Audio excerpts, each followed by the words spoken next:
ሰላም ጤና ይስጥልን የተወደዳችሁ የቻናላችን ቤተሰቦች፣ በዛሬው ፕሮግራማችን በኮንስትራክሽን ዓለም ውስጥ ትልቅ ትኩረት የሚስብ የከተሞችን ገጽታ የሚቀየርና የብዙዎችን ህልም እውን ሊያደርግ ስለሚችል አንድ እጅግ ግዙፍ ፕሮጀክት ነግራችኋለሁ። እሱም ስለ ሪል ስቴት ግንባታ ይሆናል። አሁን ላይ በሀገራችን የሪል ስቴት ገበያ በፍጥነት እያደገ መጥቷል።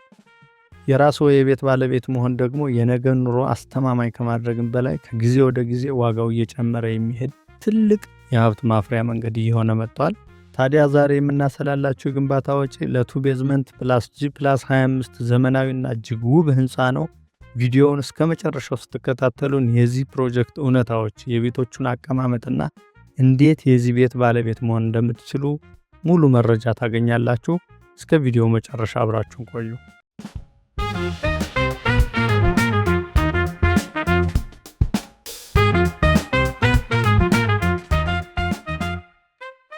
እንዲህ መሰል ባለብዙ ወለል ህንፃ በጥራት በጠነከረ የኮንክሪት ማዕቀፍና በዘመናዊ የኢንጂነሪንግ ደረጃ ለማቆም በሚሊዮኖች የሚቆጠር የዲዛይን የቁሳቁስ እንዲሁም የሰዎች የዕለት ተዕለት ድካም ይፈስበታል። ይህ ማለት ምን ማለት መሰላችሁ?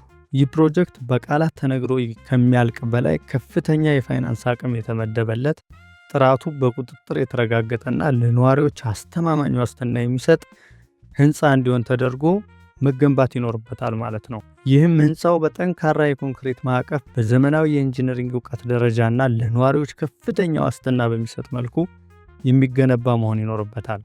ይህንን እጅግ ግዙፍና ዘመናዊ ባለብዙ ወለል ህንፃ ከመሬት ቁፋሮ ስራ ጀምሮ እስከ ማጠናቀቂያ ስራዎች ድረስ ሙሉ በሙሉ ለመገንባት በአጠቃላይ የሚወስደውን ገንዘብ እነግራችኋለሁ። ይህን ገንዘብ ከመንገሬ በፊት ስለ ሪል ስቴት ወይም ስለ አፓርታማ አንዳንድ ነገሮች ልበላችሁ እስኪ። በኢትዮጵያ የከተሞች ገጽታ በፈጣን ሁኔታ እየተቀያየረ ይገኛል። ከዚህ ቀደም የቤት ባለቤት ለመሆን መሬት ፈልጎ በባለሙያ አስተባብሮ ከባዶ መሬት ጀምሮ መገንባት ለብዙዎቻችን ከባድ ፈተና ነበር። አሁን ግን ይህ አሰራር በዘመናዊ የሪል ስቴትና የአፓርታማ ግንባታዎች እየተተካ ይገኛል። ዛሬ በኢትዮጵያ ከተሞች በተለይም በአዲስ አበባ የሪል ስቴት ገበያ ቀላል የሚባል ድርሻ የለውም። የቤቶች ዋጋ ከጊዜ ወደ ጊዜ እየጨመረ መሄድ ለአንዳንዶቹ ስጋት ቢመስልም፣ በሌላ በኩል ደግሞ ገንዘብን ጠብቆ ማቆየትና ለቀጣይ ትውልድ አስተማማኝ ሀብት ማፍራት ለቻሉ ሰዎች ግን ዘመናዊ የኢንቨስትመንት ማዕከል ሆኖ መጥቷል። በመሬት አጠቃቀም ውስንነት ምክንያት አሁን ላይ ከተሞች ወደ ላይ ወይም ቨርቲካል ግሮስ ማሳደግ ጀምረዋል።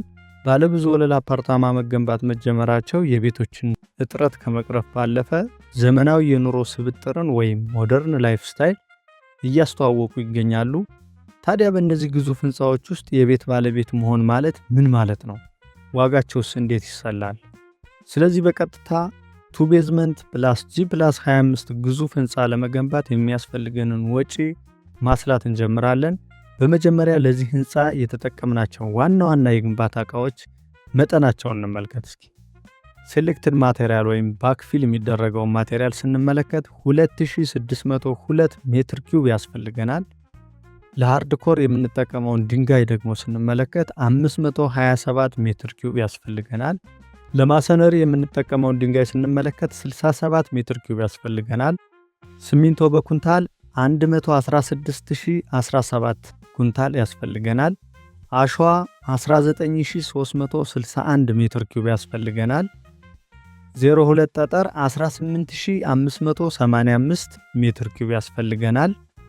የብረት ስራዎችን ስንመለከት ደግሞ ባለ 8 ሚሜ ብረት 120972 ቤርጋ ያስፈልገናል።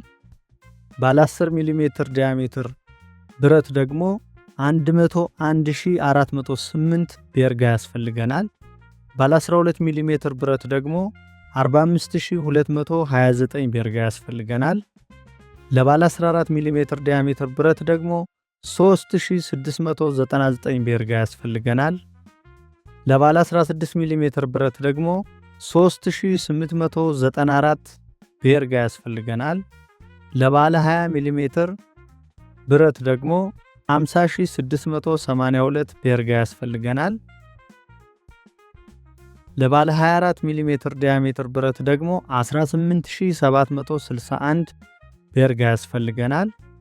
ብሎኬትን ስንመለከት ባለ 20 ሴንቲሜትር ቲክነስ ያለው ብሎኬት 132158 ፍሬ ያስፈልገናል። ባለ 15 ሴንቲሜትር ቲክነስ ያለው ብሎኬት ደግሞ 840850 ፍሬ ያስፈልገናል። ጅብሰምን ስንመለከት በባግ ወይም በከረጢት 17262 ከረጢት ጅብሰም ያስፈልገናል ማለት ነው። የማቴሪያል ብዛታችንን በዚህ መንገድ ከተመለከት አሁን ደግሞ ህንፃውን ለመገንባት ምን ያህል ገንዘብ ይጨርሳል የሚለውን በሰብስትራክቸር እና በሱፐር ስትራክቸር ስራዎች ከፋፍለን እንመልከት። እዚህ ጋር ያስቀመጥኩላችሁ እንግዲህ በጣም ረጅም ስለሆነ የስራ ዝርዝሩ ሰመሪውን ነው ማለት ነው። መጀመሪያ ሰብስትራክቸር እንመልከት። አንደኛ ለኤክስካቬሽን እና እርዝወርክ ወይም ለቁፋሮና ለመሬት ስራዎች 15,160,798 ብር ይወስዳል ማለት ነው። ለማሶነሪ ስራዎች 362,898 ብር ያስፈልገናል። ለሰብስትራክቸር የኮንክሪት ስራዎች 415,854,063 ብር ያስፈልገናል። አጠቃላይ ለሰብስትራክቸር 431,377,760 ብር ያስፈልገናል። በሁለተኛ ደረጃ ለሱፐር ስትራክቸር የሚያስፈልገንን ብር ስንመለከት ለሱፐር ስትራክቸር የኮንክሪት ወርክ 1,361,370,258 ብር ያስፈልገናል። ለብሎኬት ሥራ 166,755,016 ብር ያስፈልገናል። ለጣሪያ ሥራ 10,083,887 ብር ያስፈልገናል። ለስቲል ስትራክቸር ሥራ 3,243,433 ብር ያስፈልገናል። ለካርፔንተሪና ጆይነሪ ሥራ 143,582,400 ብር ያስፈልገናል። ለአልሙኒየም ሥራ 157,947,486 ብር ያስፈልገናል።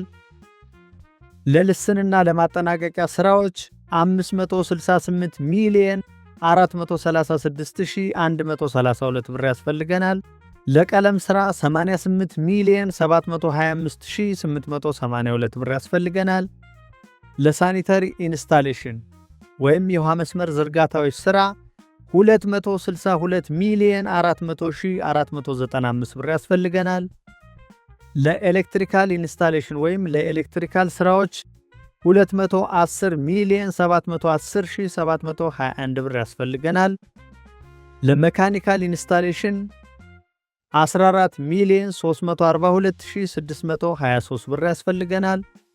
አጠቃላይ ለሱፐር ስትራክቸር 2,987,598,336 ብር ያስፈልገናል።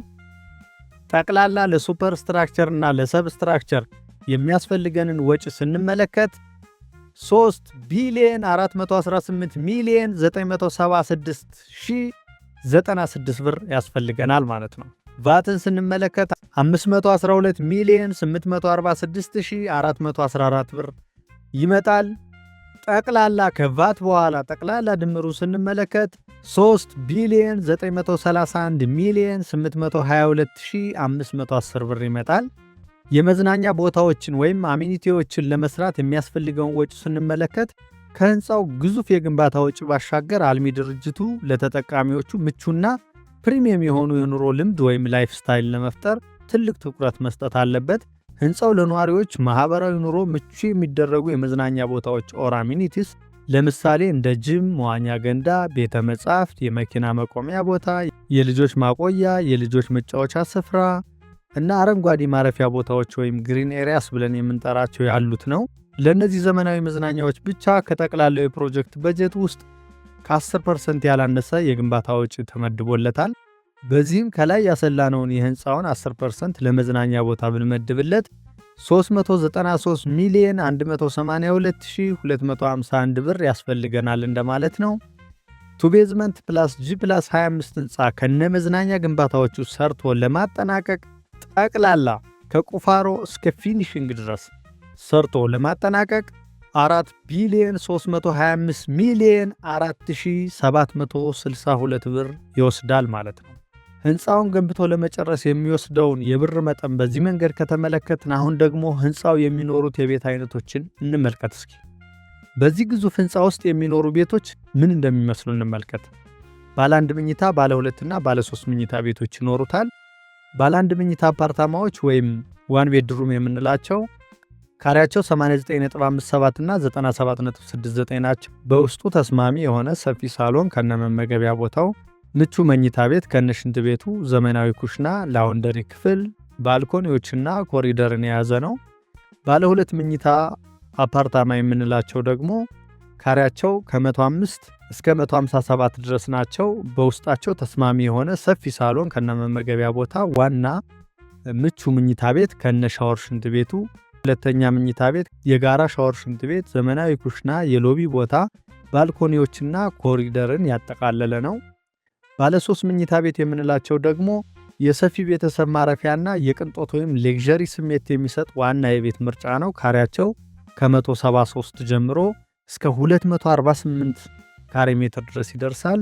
በውስጡ ተስማሚ የሆነ ሰፊ ሳሎን ከነመመገቢያ ቦታው፣ ዋና ምቹ መኝታ ቤት ከነ ሻወር ሽንት ቤቱ፣ ሁለተኛ መኝታ ቤት ከነ ሻወር ሽንት ቤቱ፣ ሶስተኛ መኝታ ቤት፣ የጋራ ሻወር ሽንት ቤት፣ ዘመናዊ ኩሽናዎች፣ የሰራተኛ ክፍል፣ የላውንደሪ ክፍል፣ ባልኮኒዎችና ኮሪደሮችን የያዘ ነው። ይህንን የዋጋ ጥናት ለማቅረብ ላፍቶ ላይፍ ከሚያሰራቸው አፓርትመንት መንደሮች ውስጥ ብስራተ ገብርኤል አካባቢ የሚገኘውና በአማኒ ፕሮፐርቲ እየተገነባ ያለውን 2 ቤዝመንት ፕላስ ጂ ፕላስ 25 ህንፃ መነሻ በማድረግ ነው። ይህን ፕሮግራም ስናዘጋጅ ላደረጉልን ድጋፍ እጅግ እናመሰግናለን። ስለ ሳይቱ አንዳንድ ነገር እንበላችሁ እስኪ በዛው። ከላይ የተጠቀሱት ባለ 1፣ ባለ 2 እና ባለ 3 መኝታ ቤቶችን በመሸጥ ላይ ይገኛሉ። ቀድሞ ለሚመጡ ሰዎች የ30% ቅናሽ ጊቫዌይ እንዳላቸው ሹክ ብለውናል። ለዚህ ቀድማችሁ ሃሎ ለምትሉ የወጪውን 70% ብቻ በመክፈል ቤታችሁን መረከብ እንደምትችሉ ያሳያል ማለት ነው። ነገር ግን ልብ ሊሉት የሚገባው ቁም ነገር እንደዚህ አይነት ጥራት ያላቸውና በከተማው መሃል የሚገኙ ቤቶች ቁጥራቸው የተወሰነና ፍላጎታቸውም እጅግ ከፍተኛ ነው። ስለዚህ የነገን ህልምና የኢንቨስትመንት ዋስትና ዛሬውን ለማድረግ ጊዜ ማባከን የለብዎትም። ከታች ባሉት አድራሻዎች ሃሎ ቢሉ ድርጅቱ እናንተን ለማነጋገር ሁልጊዜም ዝግጁ ነው። አድራሻቸው ላፍቶ ሞል ህንፃ ነው። ከታች በማስቀምጥላችሁ ስልክ ቁጥር ማግኘት ትችላላችሁ።